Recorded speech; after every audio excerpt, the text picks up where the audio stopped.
RPN, Radio Philippines Network, DXKT 1071 sa inyong mga radyo, ang Radyo Ronda sa Davao.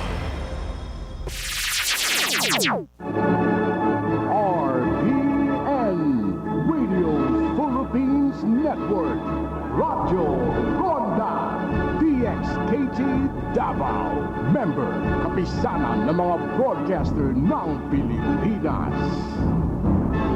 That time check was brought to you by ACS Manufacturing Corporation, ISO certified world-class quality. ACS. The views expressed by the host do not necessarily state or reflect those of RPN and its management.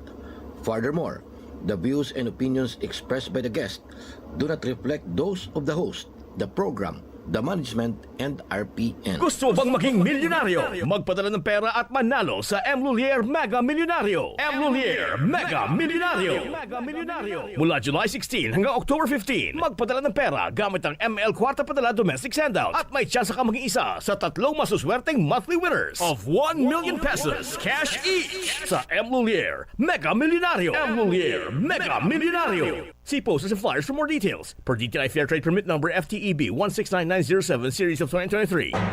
Ito ang RPN, Radio Philippines Network, DXKT 1071 sa inyong mga radyo, ang Radyo Ronda sa Davao. Today's episode features Dr. Jake Hebert, physicist and research associate with the Institute for Creation Research. Here's Dr. Hebert. During this episode of Science, Scripture, and Salvation, I thought I would tell you a little bit about my own personal creation journey. I was converted at a young age. I was 7 years old at the time, and really kind of out of the blue, I just wondered how I could be sure that I was going to heaven, and that seemed like a very important thing to know. And so I asked my father about it. Today's episode featured believer at that time.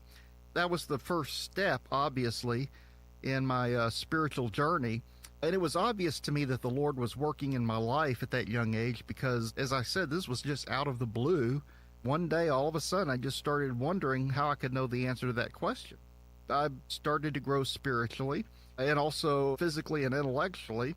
I had a fifth grade teacher who did a lot to fuel my interest in science. I've had many good teachers over the years, great teachers, in fact. But this particular teacher, she did a lot to encourage my interest in science. She even got me a really nice packet of materials from NASA that had all these beautiful glossy photographs of objects in space and posters and things like that. And that was really neat. And so this helped to sort of fuel my interest in science. I was particularly interested in astronomy and space exploration and thought about possibly being an astronaut at one point, although I quickly realized I did not have the stomach for it, literally, because I get sick on amusement park rides, so that was pretty much out of the question. And I thought, well, maybe I could be an astronomer, and my parents got me a telescope, but the only object I could find in the sky with it was the moon. This was back in the old days when you didn't have the fancy motorized equipment on most telescopes, so I was a little bit inept with trying to find objects in the sky. But it was nice, and so I continued to enjoy this field. Around the time I got to middle school, I started having intellectual doubts about Christianity. Not even so much about creation versus evolution per se, but just more general apologetics doubts. How do I know that the things that I've been taught are true? How do I know that I haven't been led astray? And of course, the creation evolution issue was sort of in the background as well. But we had a close family friend who loaned me one of her books called Scientific Creationism, which was written by the founder of the Institute for Creation Research, Dr. Henry Morris.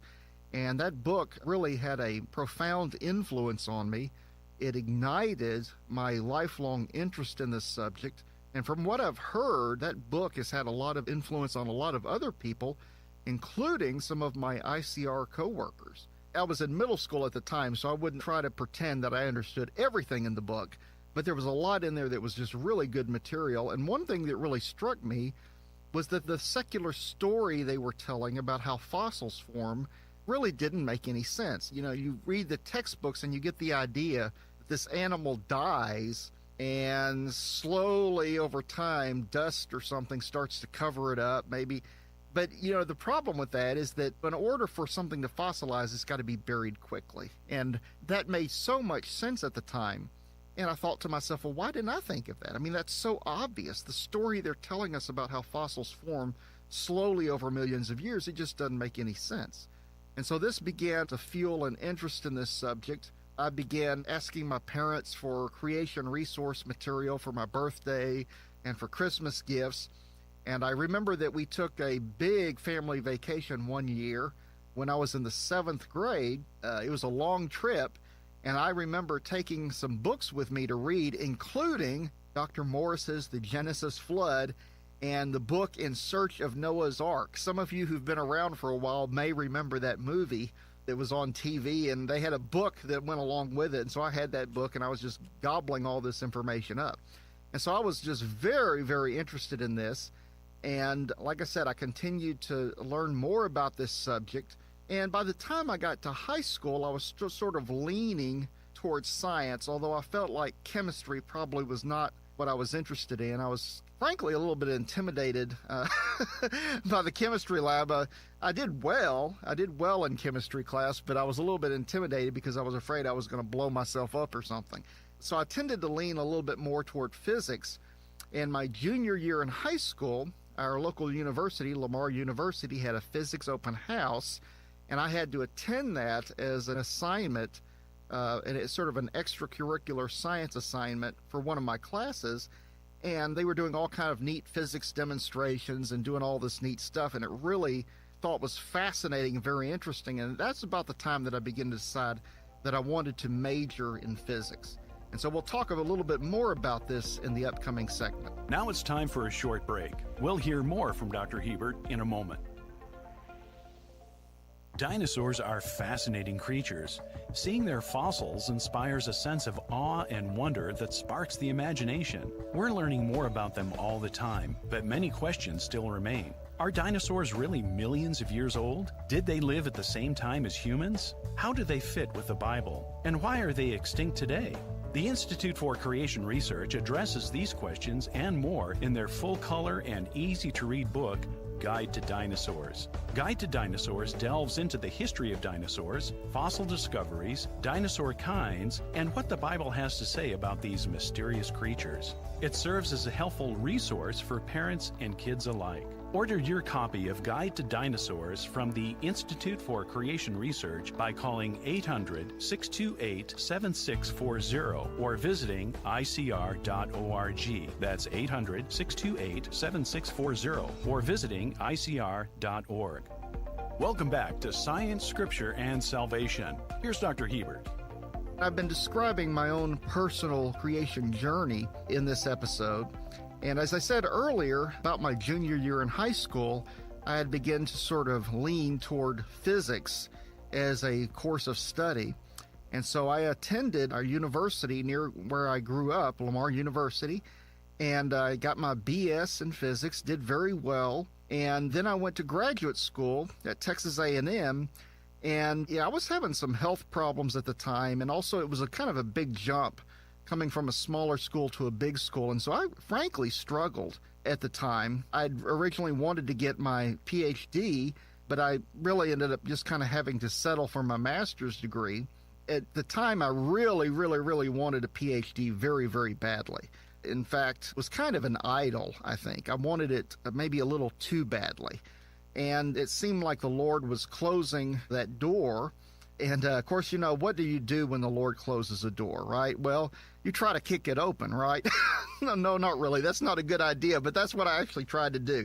I was even prepared to switch majors and completely start over in a different field and try to get a PhD that way, which was really kind of insane when you think about it. But that didn't work out. So I got my master's degree. I taught both the high school and college level with varying degrees of success. But all the time I was kind of scheming to go back to graduate school.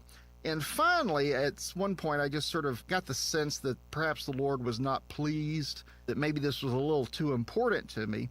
And so I sort of said, well, Lord, if you don't want me to have a PhD, okay. I can accept that. And what was interesting is once I sort of relented on that issue, then the door started to open. People started suggesting that I should go back, which was kind of interesting.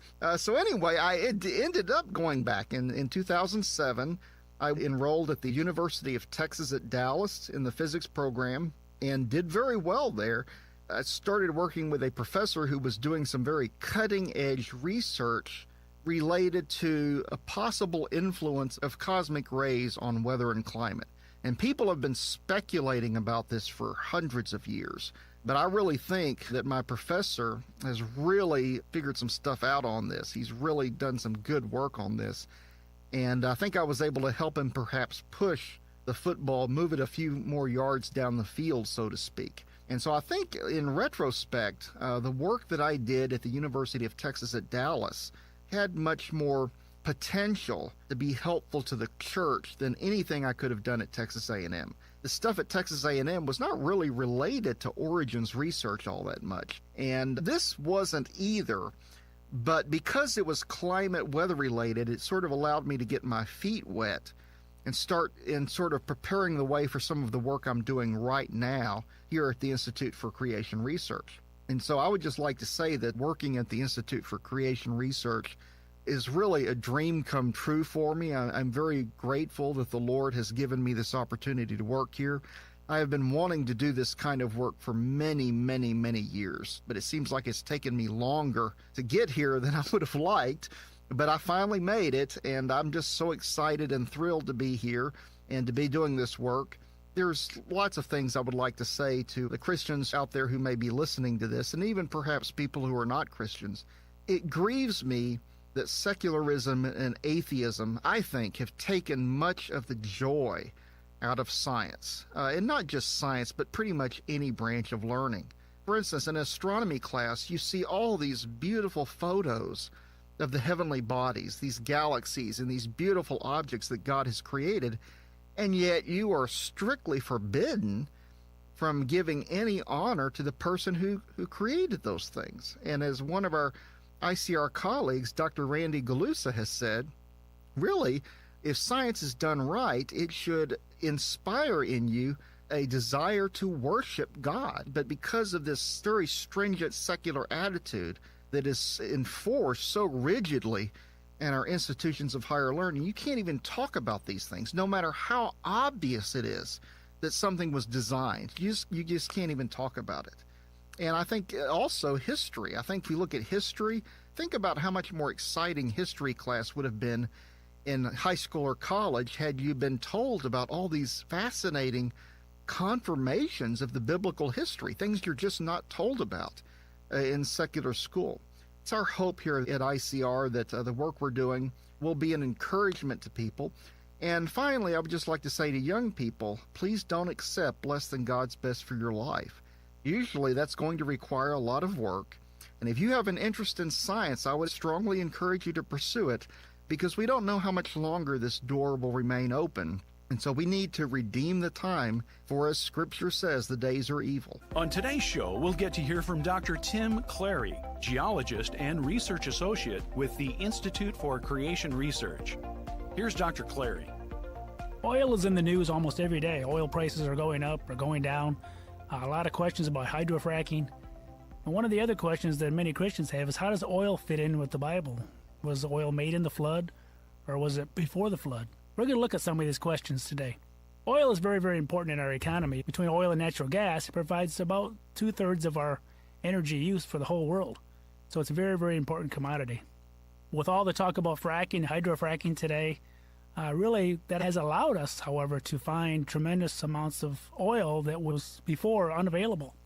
And so we've almost doubled our world oil reserves in the last 10 to 15 years because of this hydrofracking. Most hydrofracking takes place deep in the ground, in the subsurface, thousands of feet down, so it really has very little effect on most of the surface waters we drink. Many of our discoveries have also come about because of increased technology. Our seismic data is better and better. We can actually see the rock layers better before we drill, and that has allowed us to find more oil as well. So between the fracking and the new discoveries from technology, we've nearly doubled our oil reserves, as I mentioned earlier. But what does the Bible say about oil? Is oil even mentioned in the Bible? If we go back to the very first appearance of oil in the Bible, It goes back to Genesis 11:3. At the Tower of Babel, then they said to one another, "Come, let us make bricks and break them thoroughly." They had brick for stone and they had asphalt for mortar. So that word asphalt, or what's probably another translation would be oil, some sort of oil product, was used for mortar. So here we are, about 200 years or so after the flood, and the Bible's talking about using some sort of oil. Unfortunately, many secular geologists, many secular scientists, say that oil was around before the flood. It wasn't caused by the flood at all. David Montgomery, in his book The Rocks Don't Lie, said a literal reading of the Bible requires that rocks already existed at the time of the flood, because bitumen, the pitch that Noah used to caulk the ark, comes from sedimentary rock. In Genesis 6:14, though, is not a hydrocarbon. This is kind of a poor English translation of the Hebrew word kopher, which starts with a K, in Genesis 6:14. Kopher sheathed or covered the ark. We don't know exactly what the material was, hence the difficulty in translation, so they just threw the word pitch in there. But the other 16 times that this word kopher is used in the Old Testament is never translated as pitch. So it appears that there was no real hydrocarbon or oil product used on the ark. It was some other type of covering, maybe a tree resin, something in that order, but it wasn't oil. So it appears that the oil was formed in the flood. The truth of the pre-flood oil, then, is that the kopher is a covering. There really was no basis for it being a hydrocarbon. We're going to look at two fables today in the remaining time. The one, that oil forms slowly, that's what we're taught all the time in school. And secondly, the oil can survive for millions of years. What you put in your car, in your brand new cars, is supposedly, according to secular scientists, millions of years old, maybe 100 million years old. But let's look at those and see what's really the truth. The first fable we're going to look at is that oil forms slowly. We're taught that over time, marine sediments, rocks out in the ocean, are formed as they're slowly deposited inch by inch by inch over thousands of years, millions of years, and then somehow magically almost become compacted and become oil. And then now, millions of years later, according to the secular scientists, we're able to drill for these oil deposits and actually produce the oil and then make that into gasoline and kerosene and diesel and all these different oil products that we use. But that's just a fable. Deposition is actually very rapid. And the latest studies have shown that clay, which is thought to take thousands of years to just get a few inches, which is what we're taught in school, that slow clay deposition builds up and builds up and builds up. Might take 1,000 years to get the thickness of a dime in the deep ocean. But in reality, oil deposits are laid down quickly. The latest finding is showing that from Indiana University's Flume Lab, that persistent currents are needed to deposit clay. And most clay deposits most of our oil. And we have huge clay deposits that run from Ohio all the way to Kentucky, 370 miles long. And most of the oils that we test today and produce are actually, when we test the clays, we see the exact same fingerprints. So we know that there's a source to these. Most of the oil appears to come from marine algae, things buried in a ocean environment, just like we saw in the flood. So the flood provides the marine algae, the flood provides the sedimentation that gives us these large, extensive shales across the continent. And the real science, the new studies in the last 10 years have shown that clay is not deposited slowly, clay is deposited quickly and forming these laminated layers. And the laminated layers have to form in feet per second, deposits of feet per second as the water was moving and transporting along. And there shouldn't even be laminated shales. These laminated shales are the really fine lines in the shales that you see. If you ever look at a rock layer, the shales are really, really fine layers. Well, bioturbation, or animals living in these environments, should be stirring those up. Bioturbation can destroy primary sedimentary structures such as lamination and create mottled bedding, so there shouldn't be any sedimentation layers at all. When we return, we'll hear some final words from Dr. Clary. Stay with us. From sharks to butterflies, bats to orangutans, we can't help but marvel at the stunning and amusing creatures God has made. If you and your kids enjoy learning about animals, then you'll love our book, Guide to Animals, with its beautiful full-color images and fascinating facts. Published by the Institute for Creation Research, Guide to Animals provides answers to many popular questions about the animal kingdom. How do chameleons change colors? How do jellyfish live without a brain? And what happened to the dinosaurs and other extinct animals? Guide to Animals shows how everything that can slither, crawl, soar, or swim displays the handiwork of God. Order your copy of Guide to Animals from the Institute for Creation Research by calling 800-628-7640 or visiting ICR.org. That's 800-628-7640 or visiting ICR.org. Welcome back to Science, Scripture, and Salvation. Here's Dr. Clary. So you may be wondering, how is oil generated? If it's buried in the sediments and the rocks during the flood, where does it come from? Well, it comes from kerogen. Kerogen is part of those marine algae, those deposits from those little marine plankton floating around that were buried in the flood. And if you bury these rocks deep enough into the Earth's thermal heat, which we call cracking the oil, will actually start producing the oil itself. So you need to get the rocks down about 10,000 to 15,000 feet down deep in the earth, and slowly over time, but not too much time, only 100 or 200 years, you can generate tremendous amounts of oil.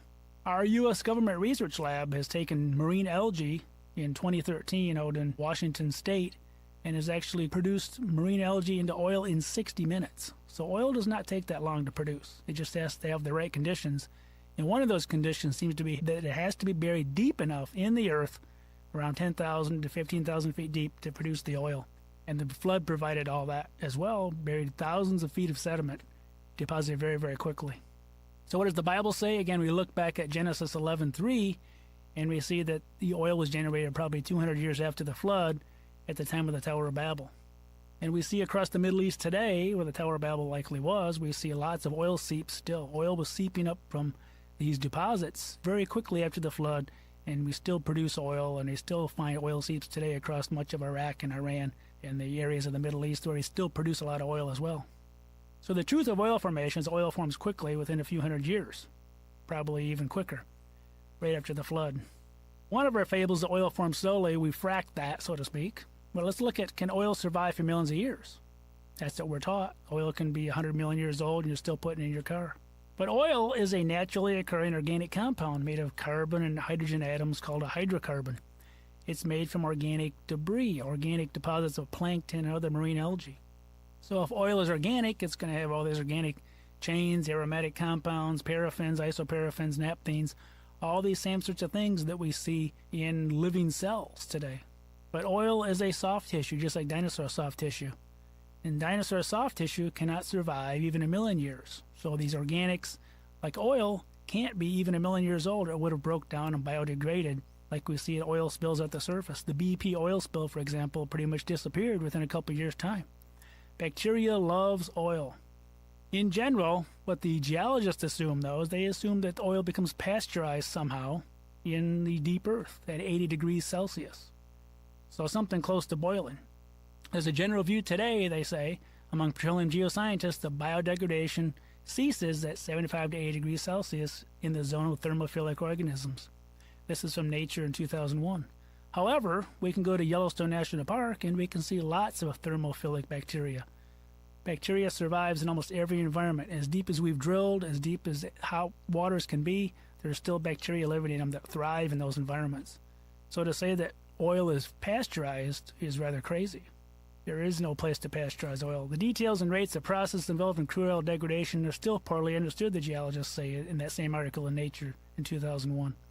The problem with the oil is it breaks down very quickly, especially at the surface when there's more oxygen. It'll break down within 7 days.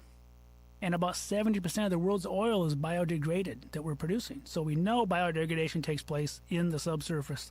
There is no place to pasteurize oil.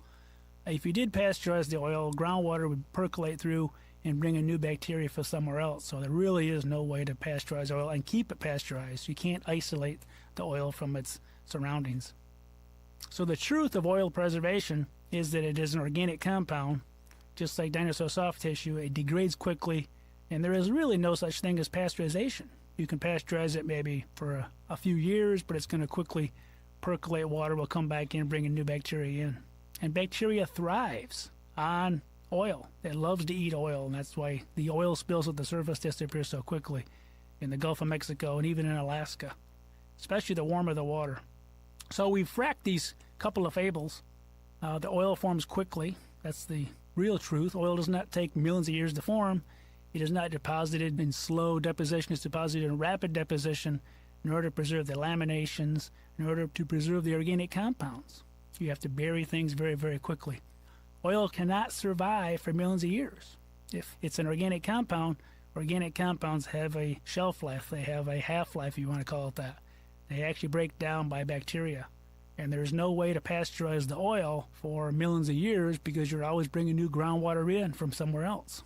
So the Bible, once again, was right all along.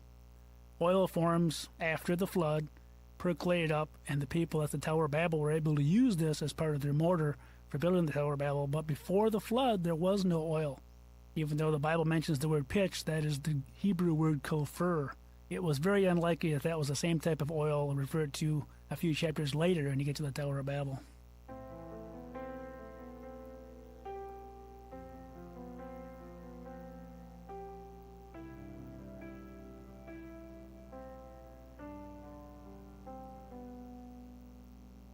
Sa kalibutan nga puno sa kasakit, nangalagyo ko nagapangita ug dalangpan apan dito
Iba